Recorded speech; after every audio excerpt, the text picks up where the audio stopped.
샬롬 할렐루야. 욥기입니다. 욥기 9장 27절. 가령 내가 말하기를 내 원통함을 잊고 얼굴빛을 고쳐 즐거운 모양을 하자 할지라도 내가 정죄하심을 입을진대 어찌 헛되이 수고하리이까. 욥은 너무 원통하지만 친구들이 자꾸 권면하니 그 권면대로 원통함을 잊어버리고 즐거운 마음으로 바꾸어 본다 해도 아무 소용이 없다고 말합니다. 오히려 내 모든 고통을 두려워한다는 것은 설령 자신이 돌이켜서 치료받는다 해도 하나님께서 또 이유 없이 쳐버리실 것이기에 또다시 고통 속에 살아가게 될 것이라는 의미입니다. 그러나 하나님께서는 우리가 회개하고 행함으로 돌이킬 때 지난 허물을 기억하지도 않으십니다. 시편 103편 12, 13절에 동이 서에서 먼 것 같이 우리 죄과를 우리에게서 멀리 옮기셨으며 아비가 자식을 불쌍히 여김같이 여호와께서 자기를 경외하는 자를 불쌍히 여기시나니 말씀했습니다.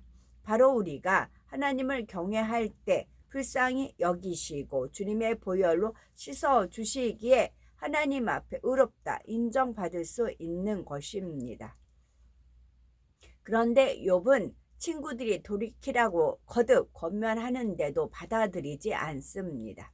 설령 친구들의 권면을 받아들여 돌이킨다 해도 하나님은 자신을 여전히 죄인 취급하실 것이기에 고통 속에 살아갈 수밖에 없다는 것이지요. 수고를 하며 회개하여 돌이켜도 아무런 대가가 없을 것이니 손해보지 않겠다는 것입니다. 조건적인 신앙을 내세우는 모습이죠. 우리는 하나님 앞에 조건을 제시하는 모습은 없었는지 돌아보아야 합니다. 아직 믿음이 연약한 성도들 중에는 하나님 이러이러한 문제를 해결해 주시면 교회에서 봉사하겠습니다. 하나님 제가 금식하고 절야기도 했는데도 응답이 오지 않네요. 이젠 교회를 떠나야겠어요 라고 합니다. 구원받은 자체만 해도 감사해야 하는데 오히려 조건부로 나오는 것이죠. 이렇게 하나님 앞에 조건을 내세우는 자체가 믿음이 아님을 알아야겠습니다. 욥기 9장 30절에 보니 내가 눈 녹은 물로 몸을 씻고 잿물로 손을 깨끗이 할지라도 주께서 나를 개천에 빠지게 하시리니 내 옷이라도 나를 싫어하리이다. 눈 녹은 물로 몸을 씻는다는 것은 우물이나 시냇가의 물도 구할 수 없는 물이 참으로 귀한 상황을 말합니다.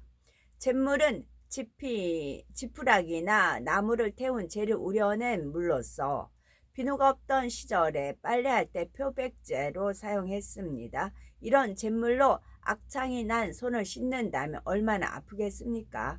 그런데 이러한 고통을 감수하고 잿물로 정성껏 손을 씻고 귀하디 귀한 물로 깨끗하게 몸을 씻는다 해도 하나님께서는 욥을 개천에 또 빠뜨려 버릴 것이라는 말입니다. 그래서 생명이 없는 옷이라 할지라도 욥 자신을 싫어할 것이라고 말하고 있습니다. 욥기 9장 32절에 하나님은 나처럼 사람이 아니신즉 내가 그에게 대답함도 불가하고 퇴질하여 재판할 수도 없고 양측 사이에 손을 얹을 판결자도 없구나 했습니다. 욥의 말대로 하나님은 사람이 아니라 신이십니다. 그렇지만 사람과 대화를 안 하시는 분이 아니라 자녀들과 늘 교통하기를 원하시지요. 그래서 꿈과 이상으로 환상으로 만나 주시기도 하며 드물게는 친히 음성을 들려주시기도 합니다. 오늘날은 성령의 음성으로 하나님의 뜻을 알려주시는 경우도 많지요. 아브라함이나 모세, 선지자 등 믿음의 선진들은 하나님과 늘 교통했는데 욥은 이러한 사실을 알고 있음에도 정작 자신은 하나님께 대답할 수도 없다고 부인해 버립니다. 욥은 말씀을 들어하는 지식적인 믿음이었을 뿐 본인이 체험하지 못했고 마음에 믿어지는 영적인 믿음이 없기에 믿음의 고백이 나올 수 없었던 것입니다. 양척이라는 말은 법률 용어로 말하면 원고와 피고를 통틀어 이르는 말입니다. 욥의 입장에서는 하나님이 자신에게 질병을 주었으니 하나님은 원고이고 자신은 피고입니다. 자신은 억울하게 피고가 되어 있는데 누가 공의로운 재판을 해줄 수 있겠느냐는 것이죠. 스스로 피고가 되어서 자신을 저주하고 있는 것입니다. 여기서 우리 인생의 마음이 드러나고 있음을 알아야 합니다. 우리가 이 세상을 살아가다 보면 시험이 옵니다. 어떤 사람은 채무를 탕진해서 자신의 힘으로는 문제를 해결할 수가 없습니다.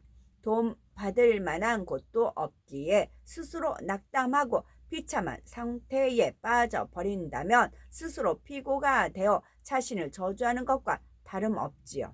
그러나 하나님을 믿고 의지하는 사람은 설령 거지가 되었다 해도 하나님께 감사하며 천국의 소망을 갖고 기뻐하며 믿음을 내보일 수 있습니다.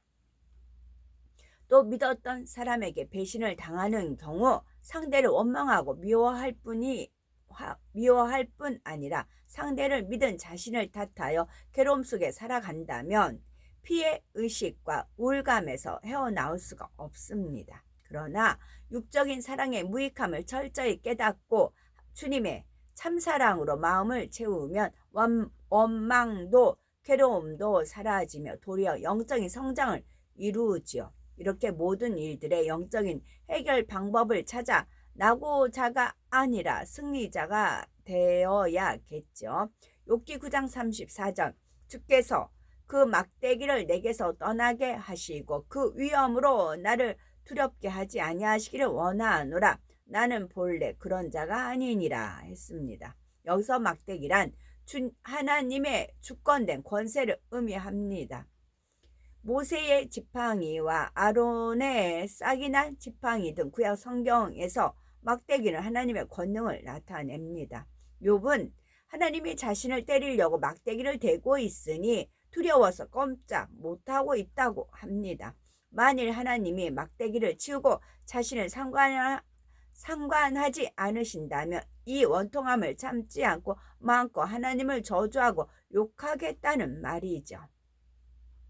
욥은 그동안 얼마나 합당치 않은 말을 광풍같이 쏟아냈습니까? 그럼에도 불구하고 하나님의 두려움을 알기에 이 정도로 참고 절제한 것이지 그렇지 않다면 하나님 앞에 지금보다 몇 배 더 악을 쏟아내겠다는 것이죠. 그러면서도 본래 자신은 그런 사람이 아니라고 변명하고 있습니다. 욥기 10장 1절 내 영혼이 살기에 곤비하니 내 원통함을 발설하고 무슨 연고로 나로 더불어 쟁론하시는지 나로 알게 하옵소서 했습니다. 내 영혼이 살기에 곤비하니 곤비라는 것은 괴롭고 고달프고 피곤한 것을 말하죠. 자신은 아무 잘못이 없고 의롭게 살았다고 생각하는데 친구들의 책망과 지적에 말로 힘들게 하니 욥은 곤비함으로 견딜 수가 없었습니다.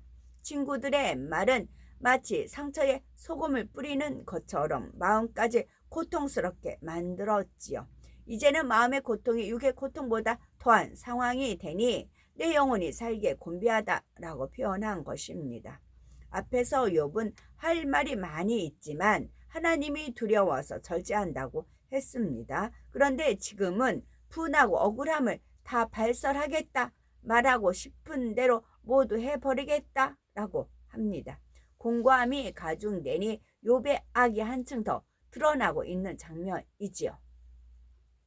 욥의 심중에 내가 친구들보다 더 낫다라는 교만이 있기에 자신이 얼마나 진리에 위배되어 있는지 깨우치지 못합니다. 앞서 친구 빌닷은 진리의 말씀으로 깨우쳐 주었지만 욥은 그 말이 들리지 않았지요. 이처럼 내가 너보다 낫다라는 교만함이 있을 때는 상대의 말이 들어올 수가 없습니다. 욥은 친구들에게 지금은 비록 내가 이 모양이 되었지만 전에는 너희들보다 재물도 많고 지식도 많고 아름다운 가정을 갖고 많은 사람들에게 권면하며 살지 않았느냐? 왜 나의 현재 모습만 보고 지적하며 훈계하느냐? 너희들과는 아예 상대하고 싶지도 않다. 이런 태도였죠. 이전까지는 그래도 친구야 내가 옳다 네가 그러다 하면서 변론이라도 했었는데 이제는 마음이 더 강팍해져서 아예 친구들을 무시한 채 하나님 앞에 직접 고하며 따지기 시작합니다. 여기서 쟁변이라는 것은 다투어 변론하다는 뜻이죠. 욥은 하나님께 애꿎은 저를 정죄하지 마시고 무엇 때문에 저와 다투어 변론하시는지 이유를 알게 해주십시오 라고 따지고 있는 것입니다. 그러나 이유 없는 연단은 없고 까닭 없는 정죄함도 없습니다. 죄로 인해 오는 어려움이 있는가 하면 하나님께서 더 아름답게 변화시키고자 큰 그릇 만들어 귀 사용하고자 허락하시는 연단도 있습니다.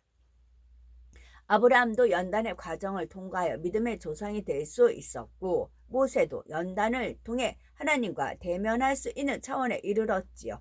다윗, 사도 바울 등 믿음의 선지인들은 각자에게 맞는 연단의 시간을 거치면서 하나님께 인정받는 그릇으로 나왔던 것입니다.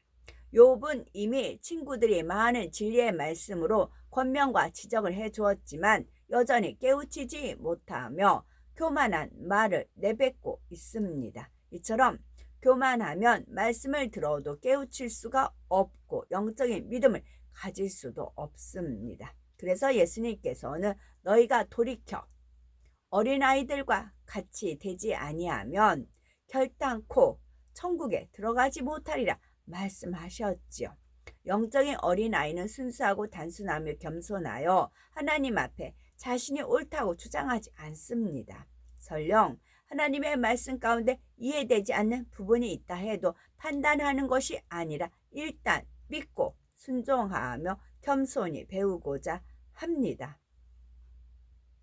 이렇게 어린아이처럼 겸손한 심령이 되어야 말씀을 들을 때 깨우쳐서 회개할 수가 있고 어떤 연단이 오더라도 겸비한 자세로 자신을 변화시킬 수 있습니다. 또 자신보다 믿음이나 직분이 낮은 이가 권면해도 귀담아 듣고 자신을 돌아보기에 날마다 아름답게 변화될 수 있지요. 그러므로 베드로전서 5장 5절에서 6절에 보니 하나님이 교만한 자를 대적하시되 대적한대요. 대적. 하나님이 교만한 자를 대적하시되 겸손한 자들에게는 은혜를 주시느니라. 그러므로 하나님의 능하신 손 아래에서 겸손하라. 때가 되면 너희를 높이시리라 하신 말씀을 기억해야 하겠습니다. 하나님의 교만한 자를 대적하시되 여기는 교만한 자를 복수가 아니네요. 교만한 자를 대적하시되 겸손한 자들에게는 여기는 복수네요. 겸손한 자들에게는 은혜를 주시느니라. 우리가 온전히 선하고 사랑 자체이신 하나님을 믿는다면 어떤 상황에서도 하나님을 오해할 일이 없습니다. 독생자도 아끼지 않고 십자가에 내어주신 하나님의 사랑을 기억한다면 아무리 벼랑 끝에 서 있는 듯한 상황이라도 반드시 하나님은 나를 붙들어 주시고 나를 붙들어 주시고 함께 하신다는 사실을 믿습니다. 그런 믿음이 있다면 어찌하든 하나님의 뜻과 진리대로 행할 것입니다. 사랑의 하나님은 우리를 위해 먼저 수많은 희생을 치러주셨지요. 우리가 하나님의 마음을 조금이라도 알아들이면 기쁘셔서 내가 뭘 줄까 뭘 더해줄까 하시는 것이 애틋한 아버지 하나님의 사랑입니다. 이러한 사랑을 더 알아서 제일로 사랑해 드리는 것이 우리가 행해야 할 가장 크고 중요한 선입니다. 그러므로 말씀과 기도로 속히 변화되어 아버지 하나님의 마음을 알아들이며 하나님과 깊은 사랑을 주고받는 참 자녀가 되어야 되겠습니다. 하나님을 마음을 다하고 성품을 다하고 막 뜻을 다하고 다 해서 하나님을 사랑하라 뭐 그런 표현이 있잖아요. 다하다는 표현이 있잖아요. 하나님도 다 주신 거예요. 독생자 예수님을. 나도 다 준 거다 그러셨어요. 나도 다 준 거기 때문에 다 달라고 하는 거다. 그런 은혜를 주신 적이 있어요. 그러나 하나님 꿀꺽하는 게 아니고 천국에 우리한테 더 좋은 것을 주시기 위해서 그러신 거지요. 아멘.